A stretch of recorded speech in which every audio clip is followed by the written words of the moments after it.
नमस्कार, मैं अनुपम कुमार सिंह और आप मुझे देख रहे हैं मेरे YouTube चैनल अनुपम के सिंह पर। और आज मैं महत्वपूर्ण मुद्दे पर बात करने जा रहा हूं, लेकिन उससे पहले आप लोग थोड़ा वीडियो को शेयर भी करें, सब्सक्राइब भी करें चैनल को। और चूँकि बहुत ज़्यादा वीडियो अभी चैनल पर नहीं आए हैं, फिर भी मैं लगातार निरंतरता बनाए रखने का प्रयास कर रहा हूँ, लेकिन ये आपके सहयोग के बिना संभव नहीं हो पाएगा। इसीलिए बेल आइकन नोटिफिकेशन का दबा ही ले और ज़्यादा से ज़्यादा शेयर करें, लोगों को बताएं ताकि और भी संख्या में सब्सक्राइबर्स आए। हमने बचपन में राजा महाराजाओं की कहानियाँ पढ़ी।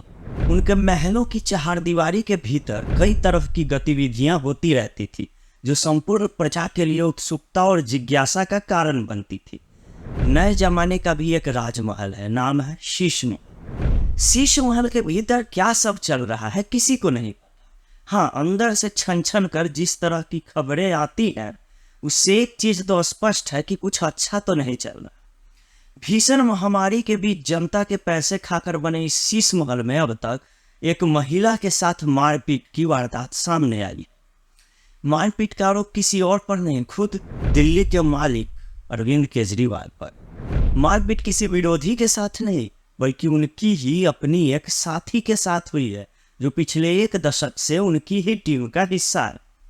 नाम है स्वाति मालीवाल, जिन्हें इन्हीं अरविंद केजरीवाल ने 3 बार दिल्ली महिला आयोग अर्थात DCW का अध्यक्ष बनाया। वो 9 वर्षों तक इस पद पर रही। इसके बाद उन्हें राज्यसभा सांसद के पद से नवाजा गया। आज वही स्वाति मालीवाल दिल्ली CM के आवास से पुलिस को फोन करती है कि उन्हें पीटा जा रहा है। फिर वो थाने पहुंचती है, पुलिस से बात करती है। इस पूरे प्रकरण में एक तीसरा कैरेक्टर भी, यह यूं कहे कि फिलहाल वही मुख्य किरदार, अरविंद केजरीवाल का निजी सचिव विभव कुमार। इस तरह के किरदारों से केजरीवाल को बड़ा प्रेम है, तभी तो दिल्ली शराब घोटाले के दलाल विजय नायर को वो अपने मंत्री कैलाश गहलोत का घर रहने के लिए दे देते हैं। इधर ED से मंत्री बताते हैं कि उन्हें तो पता ही नहीं था कि ये शख्स उनके घर में रह रहा है, ये कौन है। विजय नायर अरविंद केजरीवाल के घर अक्सर जाता आता रहता था। बताइए, शीश महल की लीला परंपरा। ये जो विभव कुमार कौन है, ये जानना आपके लिए बड़ा जरूरी है, इससे पहले कि ये स्वाति मालीवाल से मारपीट वाला पूरा चक्कर आप समझे। वो दिल्ली के मुख्यमंत्री का निजी सचिव था। विभव कुमार को विजिलेंस डिपार्टमेंट ने पद से हटा दिया था, लेकिन इसके बावजूद वो शीश महल में क्या कर रहा था किसी को नहीं पता। उसकी नियुक्ति तक को अवैध बताया गया था। 2007 में वो एक सरकारी कर्मचारी के साथ मारपीट कर चुका है। विजिलेंस डिपार्टमेंट ने बताया था कि उसकी नियुक्ति के दौरान उसके बैकग्राउंड को ठीक से खंगाला भी नहीं गया। इतना ही नहीं, केजरीवाल के और भी पापों में उसकी हिस्सेदारी। जिस शराब घोटाले में दिल्ली के उप मुख्यमंत्री रहे मनीष सिसोदिया और खुद केजरीवाल जेल की हवा खा रहे हैं, उसमें भी इस विभव कुमार का नाम आया था। ED ने उससे पूछताछ भी की थी। आरोप है कि शराब घोटाले का पाप छिपाने के लिए 170 मोबाइल फोन तोड़े गए। इसमें सिसोदिया और विभव कुमार का भी हाथ था। एक और मामला याद कीजिए, जून 2015 में दिल्ली के कानून मंत्री जितेंद्र तोमर को उनकी डिग्री फर्जी होने के कारण गिरफ्तार किया गया था। उससे पहले विभव कुमार ने ही जांच करके, अब किस प्रकार की जांच की थी वो नहीं पता, लेकिन उसे क्लीन चिट दे दी थी। हालांकि डिग्री फर्जी निकली बाद में और उसे जेल जाना पड़ा। अरविंद केजरीवाल के इर्द गिर्द एक भी शख्स ऐसा नहीं है जो बेदाग हो। इन्होंने अपराधियों की एक पूरी की पूरी फौज खरीद कर रखी है अपने आसपास। विभव कुमार उसी का हिस्सा है। आज से नहीं, कई सालों से वो अरविंद केजरीवाल के साथ है। वो एक वीडियो जर्नलिस्ट हुआ करता था, जो इंडिया अगेंस्ट करप्शन संस्था के मैगजीन में बतौर वीडियो एडिटर आया था। जिन्हें नहीं पता है उन्हें बता दूं कि ये स्कैम क्या था। इंडिया अगेंस्ट करप्शन यानी IAC की स्थापना 2007 में हुई थी, और अन्ना हजारे का जो 2011 में अनशन हुआ था, वो सारा इन्हीं लोगों ने मैनेज किया था। केजरीवाल से लेकर स्वाति मालीवाल और विभव तक सब इससे जुड़े हुए थे। बाद में इसी संस्था ने उन्हीं अन्ना हजारे को धोखा दे दिया और ये लोग अपना राजनीति में इधर उतारा।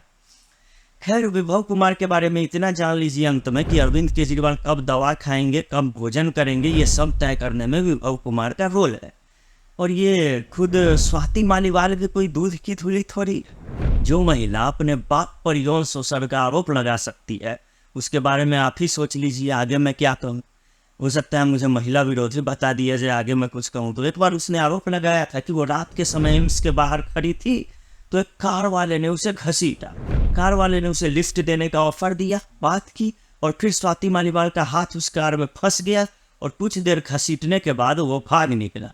इस घटना का वीडियो भी सोशल मीडिया पर आया था। स्वाति मालीवाल दिल्ली महिला आयोग में भर्तियों में गड़बड़ी को लेकर भी घिरी हुई है।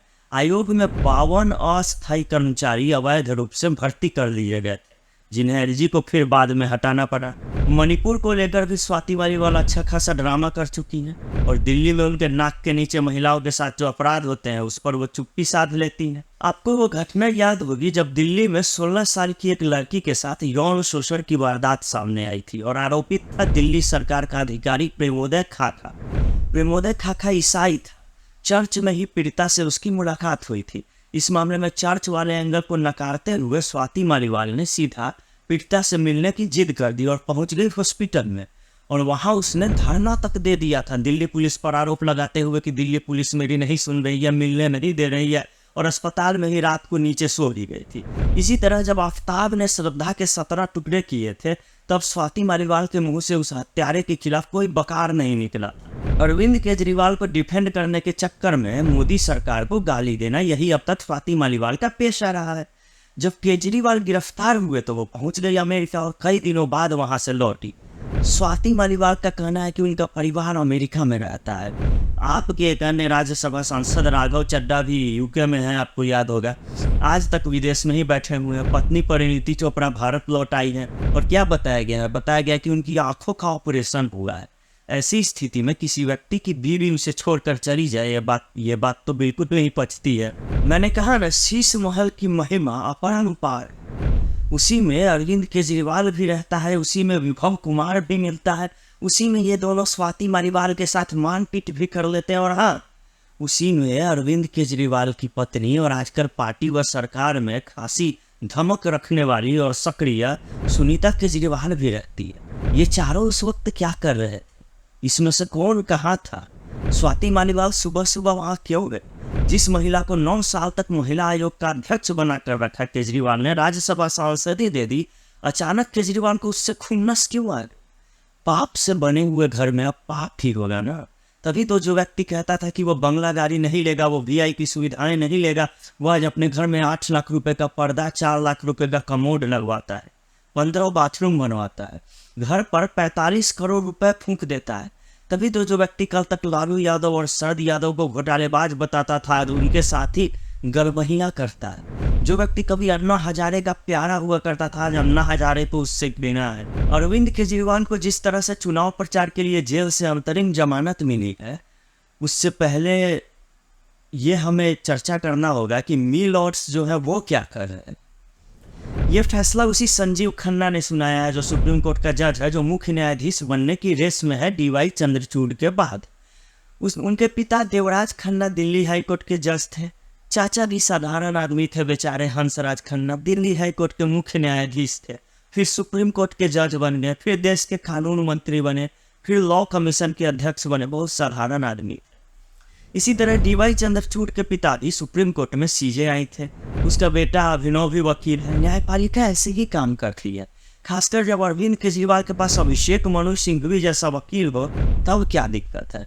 और यही वो अभिषेक मनु सिंघवी है, याद कीजिए, जिसकी सीडी लीक हुई थी। ये कांग्रेस का नेता है। और सीडी किस लाइन से शुरू हुई थी? जज कब बना रहे हो? अब कहा जाता है कि वो एक सेक्स सीडी थी। मैं इसकी पुष्टि नहीं करता। बहुत बड़े वकील हैं, लीगल नोटिस आ जाएगा। मेरे जैसे आम आदमी के लिए बहुत दिक्कत वाली बात है, तो मैं होशियार ही रहूँगा इस मामले में। खैर छोड़िए, बात शीश महल से शुरू हुई थी, स्वाति और सिंघवी होते हुए सीडी तक पहुंच गई।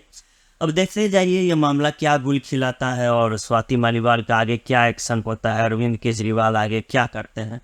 तब तक मैं आपसे विदा लेता हूं, लेकिन एक बार फिर से याद दिलाऊंगा कि चैनल को शेयर करें, ज़्यादा से ज़्यादा वीडियो को भी शेयर करें और सब्सक्राइब जरूर करें। आप नहीं करेंगे तो कौन करेगा। नमस्कार, मैं अनुपम के सिंह आपसे विदा लेता।